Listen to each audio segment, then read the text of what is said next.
दोस्तों आज की वीडियो आपके लिए बहुत ही इंफॉर्मेटिव और बहुत ही इम्पोर्टेंट है क्योंकि आज की वीडियो में आपको मैं बताने वाला हूँ। अब जाहिर है कि आपका किसी ना किसी जगह पे तो बैंक अकाउंट होगा, या अगर किसी बैंक में नहीं है तो कम से कम आप जैज़ कैश या जिस तरह से टेलीनॉर के ऊपर या बाकी जो छोटे माइक्रो बैंक्स हैं इनके साथ या मुख्तलिफ ऐप्स के ऊपर अपनी बैंकिंग ट्रांजैक्शन करते हैं।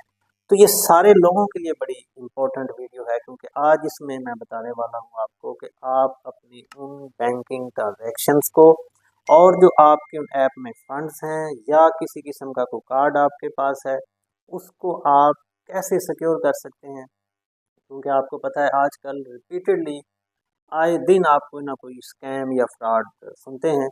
तो आज मैं आपको बताऊंगा, आपका किसी भी बैंक में अकाउंट हो, आपका किसी भी किस्म की आप ऐप यूज़ करते हो, आप किसी भी किस्म का कार्ड यूज़ करते हो, उसके लिए ये उतनी ही इम्पोर्टेंट है। इसलिए गौर से देखिए और अपने आप को फ्रॉड से या कैम से महफूज रखिए। और साथ ही साथ मैं आपको ये भी बताऊंगा कि सुनवाई एक ऐप है बनाई है स्टेट बैंक ऑफ पाकिस्तान ने, वो क्या है और उसका हम क्या आप यूज़ कर सकते हैं या उससे हमें क्या फ़ायदा है, ये भी मैं आपको एंड पे बताऊंगा। तो चलते हैं जी। नंबर वन कि आप जो है अपने अकाउंट्स को और अपनी बैंकिंग ट्रांजैक्शंस को और अपने कार्ड्स को और अपनी ऐप्स को कैसे सिक्योर कर सकते हैं, उसके लिए चंद पॉइंट्स हैं जो आपको मैं वन बाय वन जल्दी के साथ बताऊंगा ताकि आपका ज़्यादा टाइम भी ज़ाया ना हो और आपको बात समझ भी आ जाए।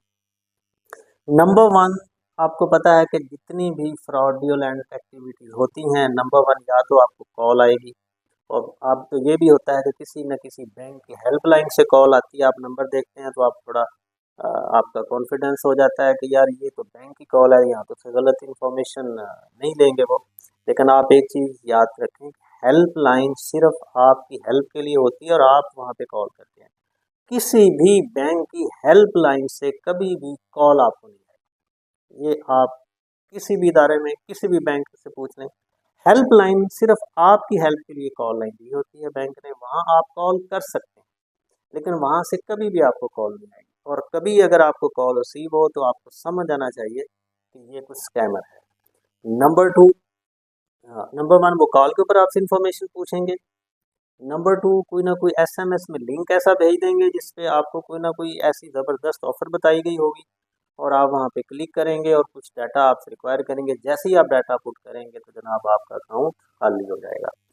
और तीसरा, मुख्तलिफ तरह की ईमेल्स के ऊपर प्रमोशंस आती हैं और जो भी ईमेल के ऊपर आपको जिसके ऊपर ट्रस्ट नहीं है, कोई ट्रस्टेड वेबसाइट नहीं है या कोई लिंक ऐसा नहीं है जिसका आपको पता ना हो, आप बिल्कुल कभी इसके ऊपर क्लिक ना करें। और अगर क्लिक कर भी लिया है तो आपसे कोई इन्फॉर्मेशन मांग रहे हैं तो वो आपने बिल्कुल नहीं लेनी।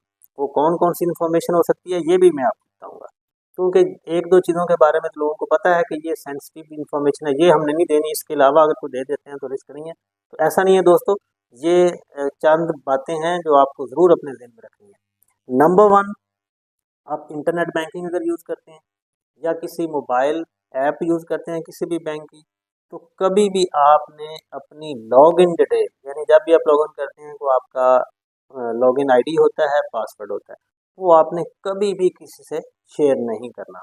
नॉर्मली होता ये है कि लोग कर देते हैं शेयर, अपने मुलाजिम से कर दिया, अपने अकाउंटेंट से कर दिया और वहाँ से फिर वो आगे उसके चांसेस होते हैं। एक इन्फॉर्मेशन जब आप तक लिमिटेड नहीं है तो वो किसी भी टाइम पे आपके लिए रिस्क हो सकती है। और अगर आप एक दफ़ा कर दिया है तो उसको ज़रूर वेरी इमीडिएटली उसको आपने चेंज कर लेना है। नंबर टू, ओटीपी, एक लफ्ज़ होता है ओटीपी और एक होता है ओटैग। ओटीपी क्या होता है? One time password. और ओ टैग क्या होता है? One time activation code. ये भी आपने कभी किसी से शेयर नहीं करना। ये कब आते हैं? जब भी आपको ट्रांजैक्शन करते हैं तो नॉर्मली कुछ बैंक्स की ऐप्स के ऊपर आपको कोड भेजे जाते हैं। कुछ का तो एसएमएस ही आता है, कुछ बैंक्स का साथ ईमेल पे भी आता है, तो वो भी आपने कभी किसी से शेयर नहीं करने हैं। इसके साथ साथ आपने अपने डेबिट कार्ड, क्रेडिट कार्ड, इसका नंबर भी किसी के साथ शेयर नहीं करना, क्योंकि ये नंबर भी मिस यूटिलाइज हो सकता है। और इस नंबर के साथ साथ उसकी एक्सपायरी डेट भी आपने कभी किसी से शेयर नहीं करनी। अब आपको लगता होगा कि एक्सपायरी डेट ऐसी कोई इन्फॉर्मेशन नहीं है, लेकिन अगर कार्ड की बाकी डिटेल उसके पास हुई और बाज़ लिंक्स के ऊपर आप कार्ड नंबर के साथ जैसे एक्सपायरी डेट देते हैं तो वो जनाब आपका मिस यूटिलाइज कार्ड ज़रूर हो सकता है। और इस एक्सपायरी डेट के साथ साथ आपने अपना पिन, वो चाहे ऐप का हो चाहे कार्ड का, वो किसी से शेयर नहीं करना। फिर कार्ड की अगर आप बैक पे देखेंगे ना, जहाँ पे एक ब्लैक पट्टी, उसके नीचे एक पट्टी, उसके पीछे कुछ 3 डिजिट लिखे होते हैं, इसको CVV कहते हैं। अक्सर आप जब ऑनलाइन या इंटरनेट के ऊपर कोई ट्रांजैक्शन करते हैं तो वहाँ पे वो कोड पूछा जाता है, वो भी आपने किसी से बिल्कुल शेयर नहीं करना। इसके बाद क्या है कि जब भी आप कभी ऐप डाउनलोड करें तो सिर्फ गूगल प्ले स्टोर से करें या एप्पल स्टोर से करें। इसके अलावा आपने कहीं से किसी लिंक के ज़रिए कोई ऐप यूज़ नहीं करनी है, वो भी रिस्क हो सकता है आपके लिए।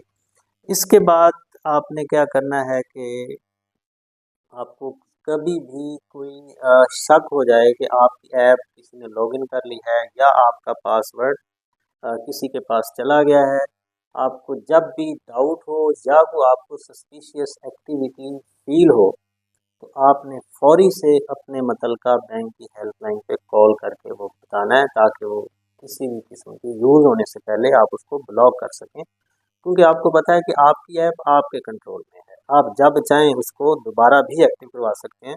लेकिन अगर आपने सुस्ती का मुज़ाहिरा किया तो फिर जनाब आप अपने फंड से हाथ धो बैठेंगे। इसके बाद एक और इन्फॉर्मेशन होती है, सीक्रेट क्वेश्चंस होते हैं। जब भी आप कोई ऐप अपनी डाउनलोड करते हैं तो उस प्रोसेस के दौरान आपसे कुछ सीक्रेट क्वेश्चन पूछे जाते हैं और साथ साथ उसका आंसर भी पूछा जाता है।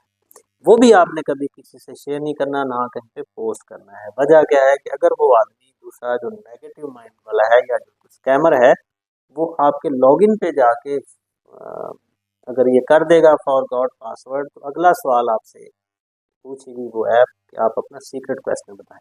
और अगर उसको वो पता हुआ तो जनाब वो आपके लॉगिन डिटेल्स चेंज कर सकता है और उसको यूज़ कर सकता है।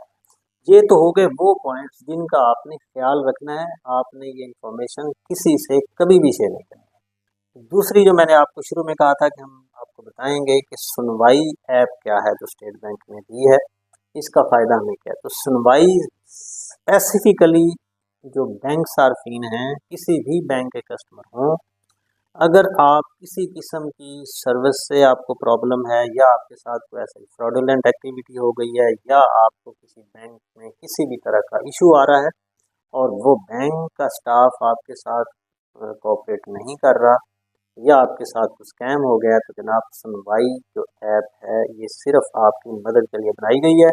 आप सुनवाई ऐप पे कांटेक्ट करके स्टेट बैंक में अपनी कंप्लेंट जनाब रजिस्टर करवा सकते हैं और फिर स्टेट बैंक उस मुतलका बैंक के साथ आपके इश्यूज़ को उठाएगा और उसके साथ वो टेकअप करेगा। तो जनाब ये थी आज की वीडियो। आई होप कि इससे आपको फ़ायदा हुआ होगा, आपके लिए ये अहम होगी, इंफॉर्मेटिव थी।